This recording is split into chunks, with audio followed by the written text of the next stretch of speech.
Bismillahirrahmanirrahim. Alhamdulillahirabbil alamin wassalatu wassalamu ala asyrafil anbiya wal mursalin sayyidina Muhammad wa alihi wa sahbihi ajmain. Pasal hadza pasal dari keterangan di atas, engkau hendaklah menyusuri jalan sulit yang sangat berat ditempuh ini.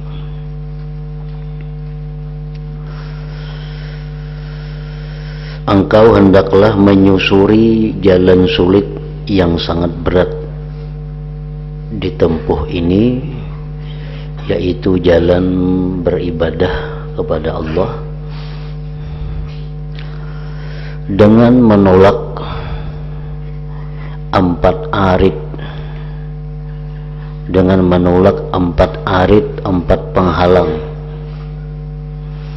empat penghalang yang menghalangi dan menyingkirkan penyakitnya. Apabila dapat bersungguh-sungguh, jika tidak, maka engkau tidak bisa ingat maksud engkau, yaitu beribadah kepada Allah. Jika kita kada bisa mengatasi halangan-halangan, rintangan, maka kita akan lupa tujuan kita beribadah kepada Allah. Apalagi dapat bersungguh-sungguh hingga menghasilkan ibadah. Dan ketahuilah, setiap orang pasti memiliki pekerjaan yang menyibukkannya di dunia dan di akhirat ini.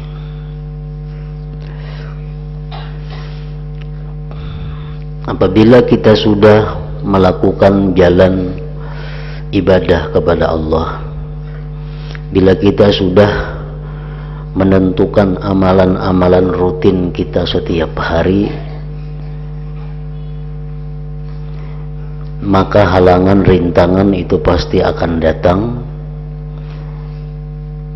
yang bila mana kita kada bisa mengatasinya, otomatis rutinitas ibadah kita akan terhenti karena kita dihalangi oleh penghalang-penghalang itu. Imam Ghazali telah menyebutkan di bab-bab yang terdahulu, yang menghalangi kita selalu beribadah kepada Allah itu pertama adalah masalah rezeki. Nah, ini masalah rezeki ini yang selalu menggoda kita, selalu menghalangi kita, sehingga kita terlupakan ibadah karena sibuk dengan urusan rezeki itu.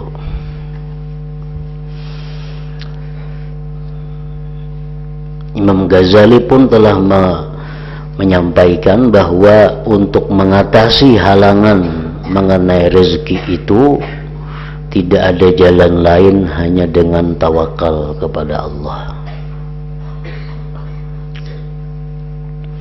Yang kedua yang menghalangi ibadah kita itu adalah khatar. Khatar itu geritik-geritik yang timbul di dalam hati.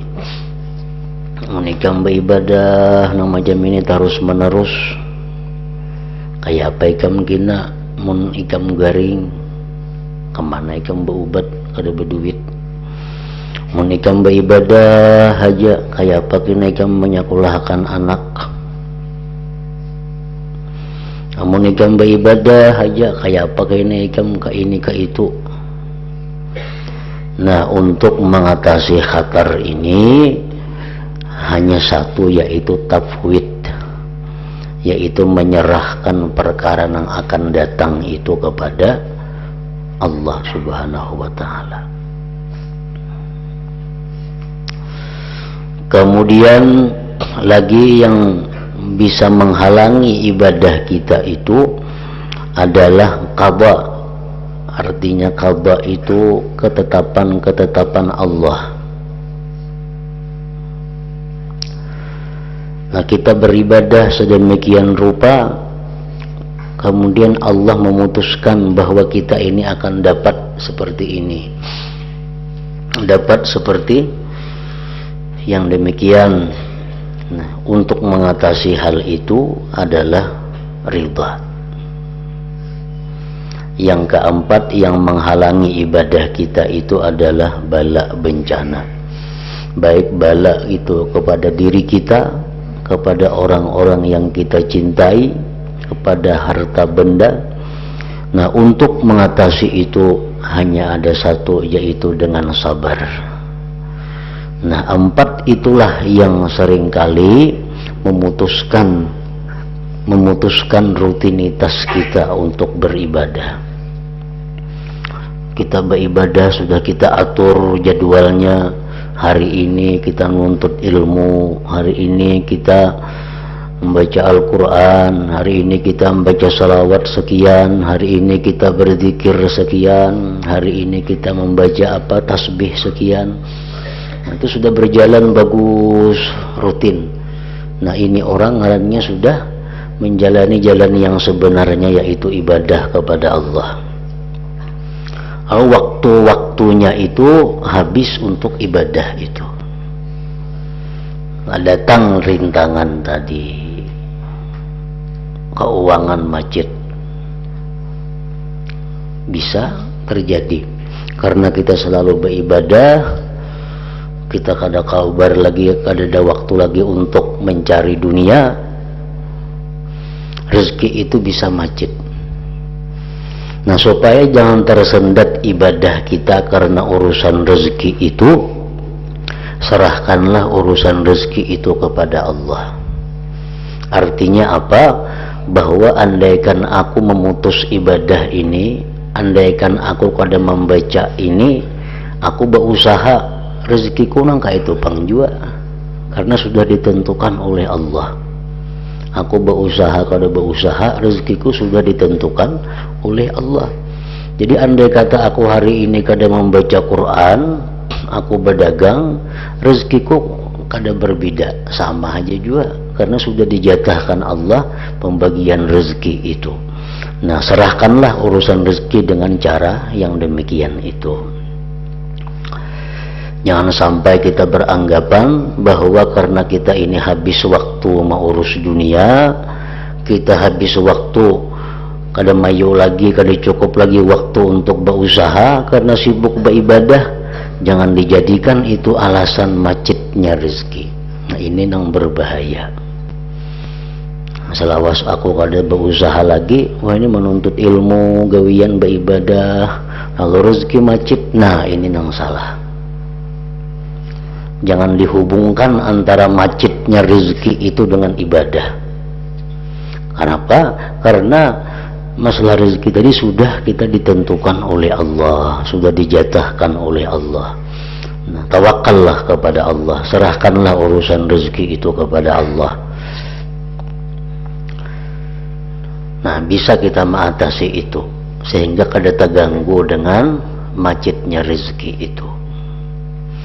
Ya, kebiasaan manusia itu kada bisa menyesuaikan apa yang diberi Allah dengan pengeluaran, dengan belanjanya, sehingga belanja itu kada disesuaikan dengan pengeluaran, dengan pendapatan. Padahal semestinya belanja kita itu sesuai pendapatan kita. Misalnya selama ini kita dapat rezeki sebulan itu rutin 5 juta. Dengan 5 juta ini kita sudah belanja makan ini, makan itu, pakaian ini, pakaian itu, urusan rumah tangga. Nah, cukup 5 juta. Lalu kita beribadah kepada Allah karena ada sudah penghasilan sebulan 5 juta. Belanja diatur sedemikian. Nah, kenapa bulan berikutnya penghasilan kita ini kada sampai 5 juta, cuma 4 juta. Nah, bila penghasilan ini kita 4 juta, mestinya belanja kita diturunkan juga. Jangan ditetapkan 5 juta kayak biasa. Nah, bila kita menetapkan belanja ini 5 juta kayak biasa, nah itu akan mengakibatkan terhambat ibadah. Karena galut mencari 1 juta menutupinya itu. Lalu berpikir hendak berusaha mencari dunia atau berhutang ke situ kamari. Padahal mestinya duitnya 4 juta itu dikelola supaya cukup belanja di rumah, supaya cukup belanja hari-hari, ibadah jangan terganggu. Ini kada sebaliknya. Nah, makan iwak daging saben hari, tatap daging saben hari. Makan bisukan ke warung tiap hari, tatap makan ke warung tiap hari. Padahal pemasukannya menurun. Nah, ini akibatnya karena ibadah terganggu. Berhutang jadinya, berpikir membayari hutang karena kadang menyesuaikan belanja. Nah, jadi mestinya kalau hari ini pendapatannya menurun jadi 4 juta, nah belanjanya pun turunakan juga. Nah, asalnya misalnya beruku sampurna lagi gaji 5 juta, sekarang 4 juta turun ke buku rumas. Jangan tatapakan sampurna itu harganya 2 kali lipat daripada buku rumas itu.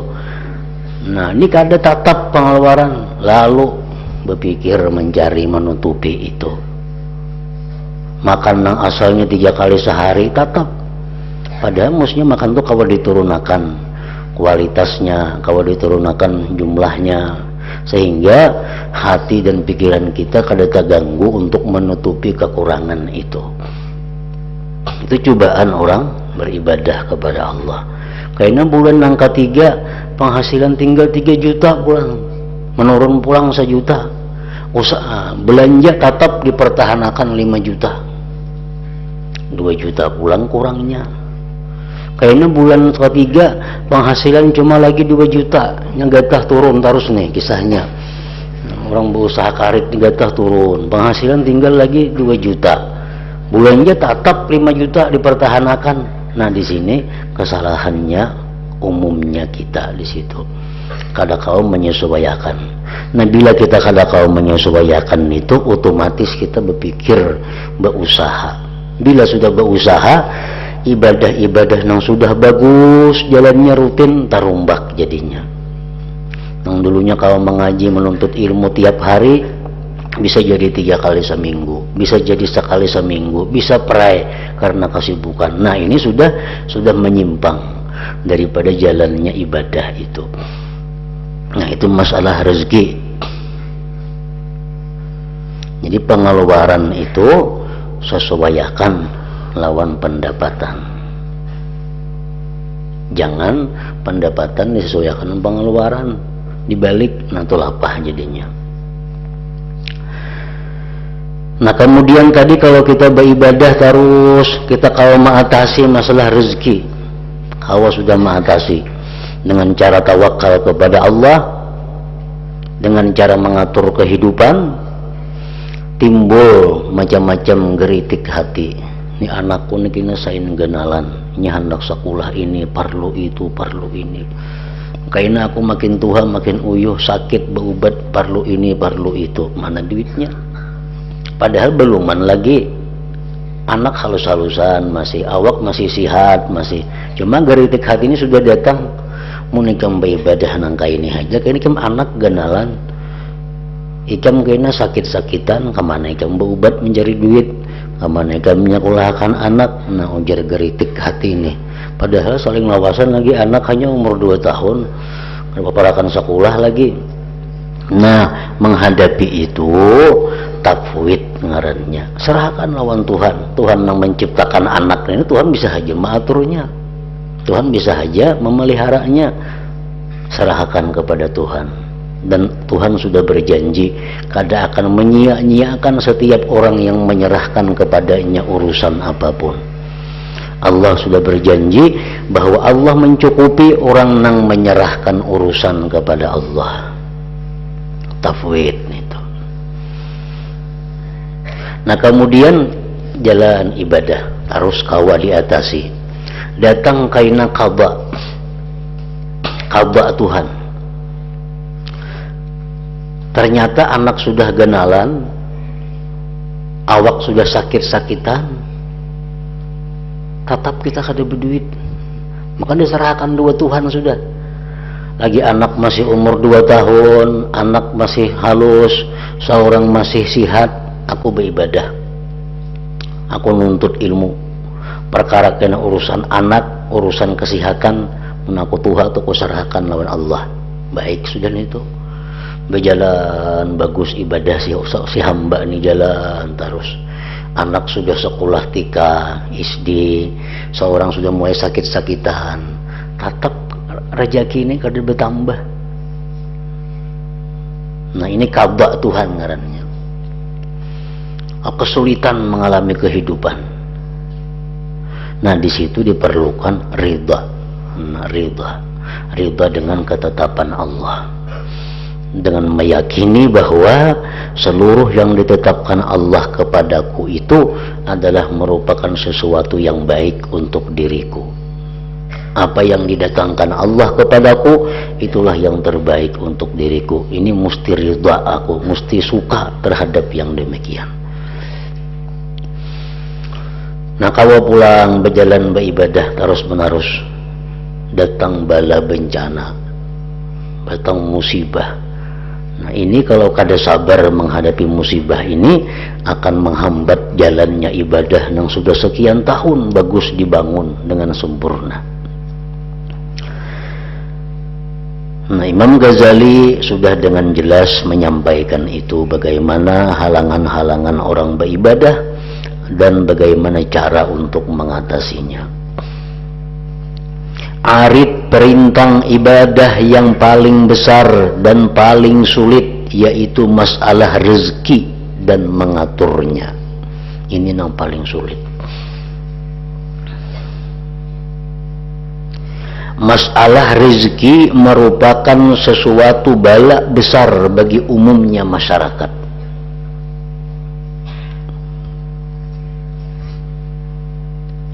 Bala yang memayahkan mereka, bala yang menyibukkan hati mereka, bala yang memperbanyak kesusahan mereka dan menyia-nyiakan umur mereka, bala yang memperbanyak laku akhlak jelek dan dosa mereka, bala yang menyimpangkan mereka dari pintu rahmat Allah, dari berkhidmat kepada Allah, berubah menjadi berkhidmat kepada dunia dan melayani makhluk.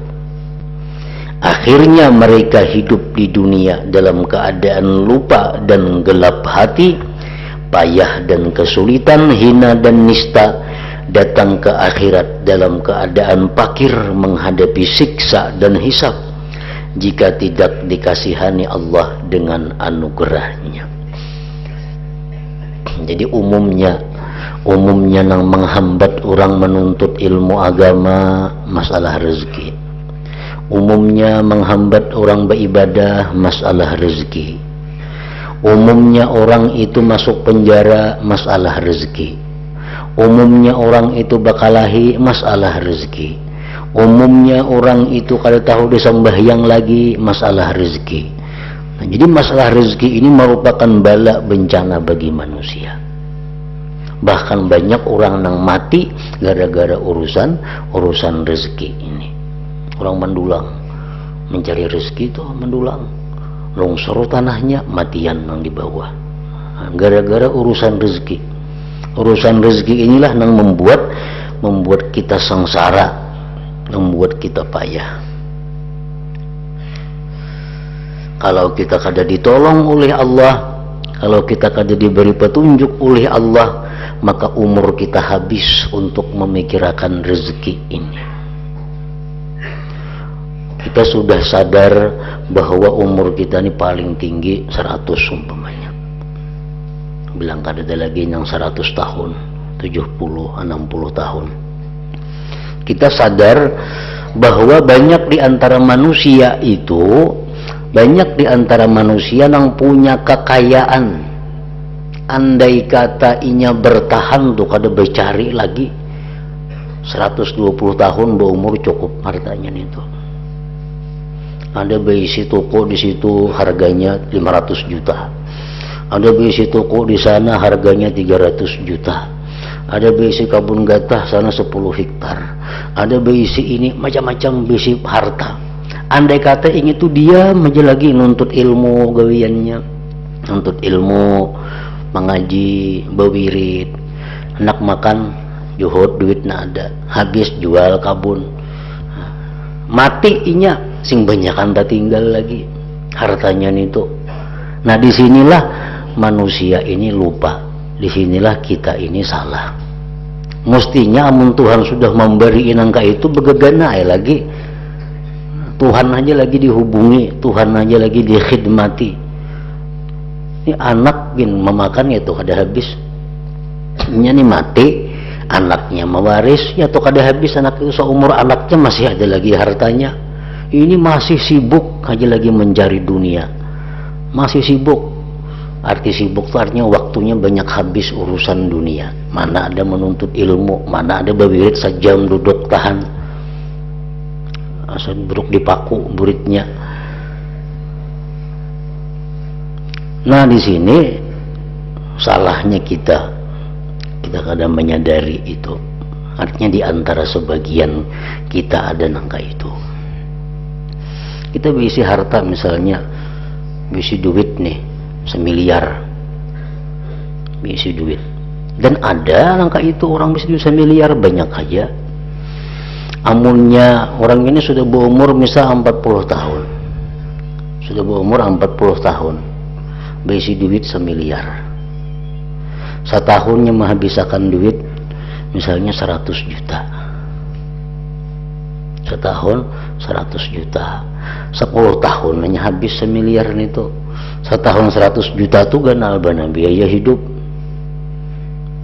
Nah tapi inya kada percaya dengan itu.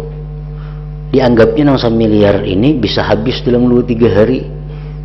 Nah, jadi lalu ini selalu memperbanyak perbendaharaan hartanya sampai beberapa turunan meninggali harta. Nang ditinggali nang untung, nang ditinggali nang untung. Apa ada inya apa kada mati seorang inya menikmatinya. Seorang di akhirat kena mempertanggungjawabkan di sisi Allah di mana bolehi harta itu, untuk apa digunakan harta itu. Nah seorang nang payahnya, anak-anak cucu kita ketawaan dunianya menikmati duit itu. Nah di situ kita berpikir kadang-kadang salah, berpikir kadang-kadang lupa. Pokoknya masalah rezeki inilah yang paling berat, yang paling banyak menghancurkan manusia, yang paling banyak menyia-nyiakan umur mereka itu.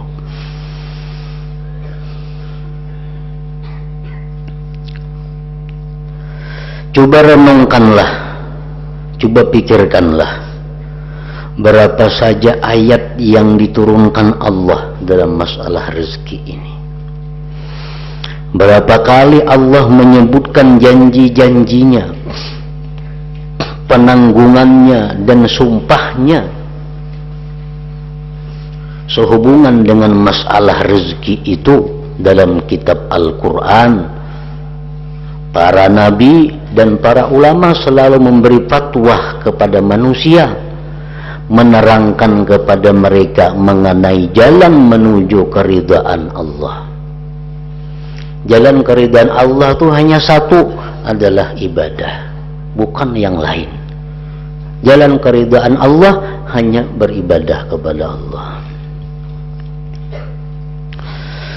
Para ulama mengarang kitab-kitab untuk mereka, mengemukakan contoh-contoh kepada mereka dan menakut-nakuti mereka dengan siksa Allah.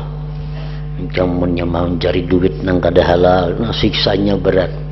Mun ikam nang halal kebanyakan bisi duit, hisapnya berat. Sudah Al-Quran, hadis Nabi, para ulama mengarang kitab, memberikan fatwa-fatwa. Tetapi meskipun demikian, para manusia tidak mau mengambil petunjuk. Nah, manusia kadang mau mengambil petunjuk, tidak mau bertakwa dan tidak mempunyai hati tenang. Malahan mereka berada dalam kesulitan dari pencarian rezeki, selalu merasa khawatir tidak dapat makan pagi atau sore.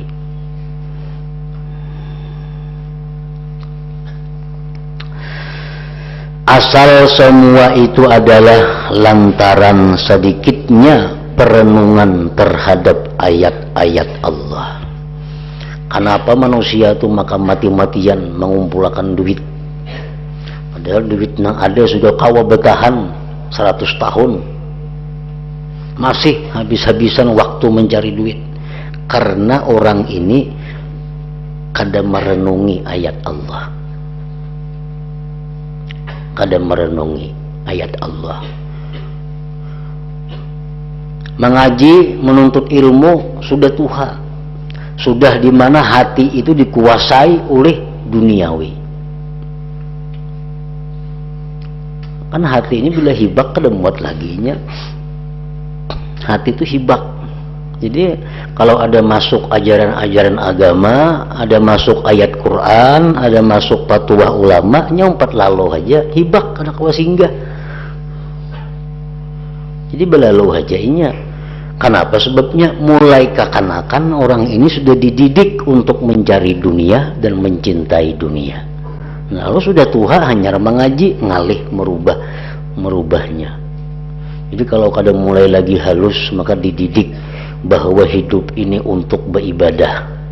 Kita mencari rezeki itu supaya nyaman beribadah tujuannya, bukan untuk mengumpulkan sebanyak-banyaknya, kada kayak itu. Nah, mulai lagi halus dididik kekanakan itu. Karena mau sudah tua, apalagi sudah lebih 40 umur, kada kawa lagi dirubah itu, kecuali Tuhan memperdapati dengan rahmatnya. Asal semua itu adalah lantaran sedikitnya perenungan terhadap ayat-ayat Allah. Tidak mau mengingat sabda Rasulullah sallallahu alaihi wasallam dan tidak merenungkan terhadap ucapan ulama salihin. Sementara itu senantiasa menyerah terhadap gangguan syaitan. Inna syaitan ya'idukumul faqra. Syaitan itu selalu menjanjikan kita kefakiran. Ikam jangan kada bercari kena habis duit.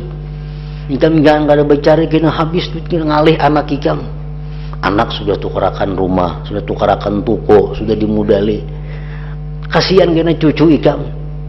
Jadi syaitan, ulahkan pulang cucu rumah, ulahkan cucu segala macam. Kena kasihan buyut ikam kena kayak apanya makan, buyut pulang dipikirkan. Nah, itulah syaitan membisiki kita sehingga kita habis umur untuk mencari dunia, habis waktu. Syaitan memang Allah menyatakan dalam Al-Quran menjanjikan kefakiran. Syaitan kada mau menjanjikan kenyamanan, selalu kefakiran yang dijanjikannya. Kita hendak beribadah, ikam beribadah kayaknya muntuha kayak apa, ikam fakir kada bercari. Kita hendak bersedekah 100.000, kebanyakan kayaknya ikam ngalih kada berduit kayak apa. Itu syaitan selalu menjanjikan demikian. Disuruhnya kita ini takut lawan fakir itu.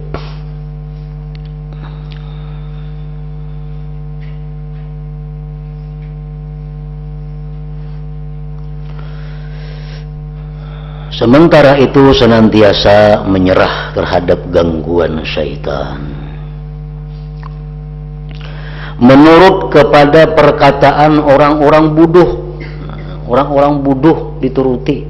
Orang-orang nang hidupnya ini dihabiskan kepada dunia, nang dituruti Cina. Bos seorang nang dituruti, kenapa menuruti Cina?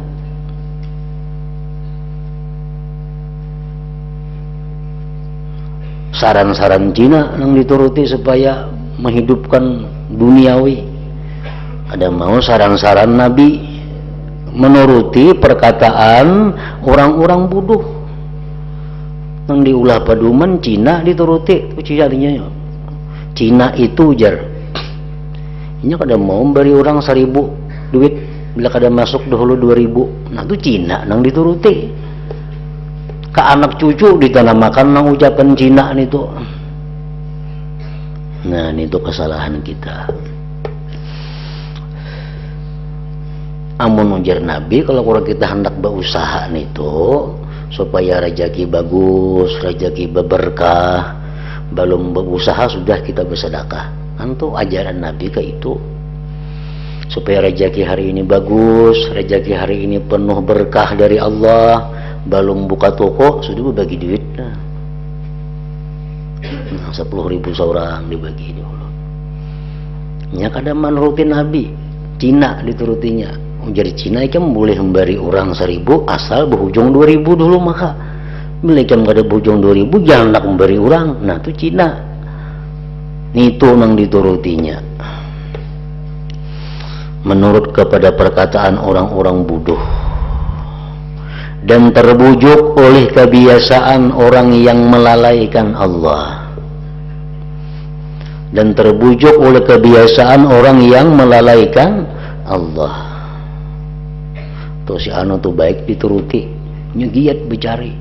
Jam 6 gini buka sudah toko, jam 6 maghrib punya tutup. Nah itu nang bagus. Nah itu yang ditirunya.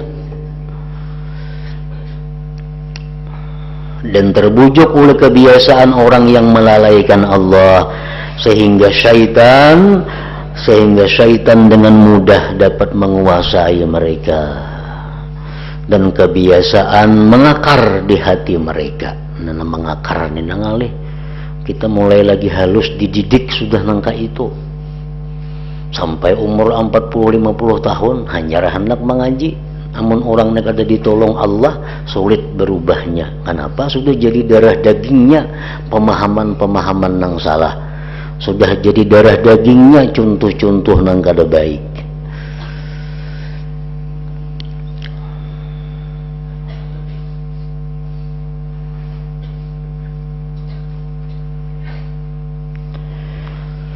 Sehingga syaitan dengan mudah dapat menguasai mereka dan kebiasaan mengakar di hati mereka.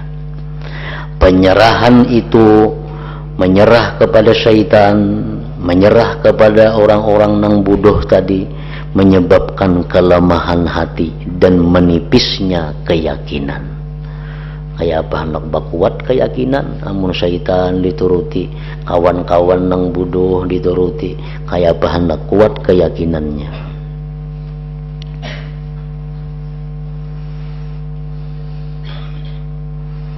Nah, di situ adapun orang-orang baik yang terbuka mata hati mereka dan sungguh-sungguh beribadah kepada Allah, maka mereka melihat jalan langit sehingga mereka tidak memperdulikan sebab-sebab yang ada di bumi ini.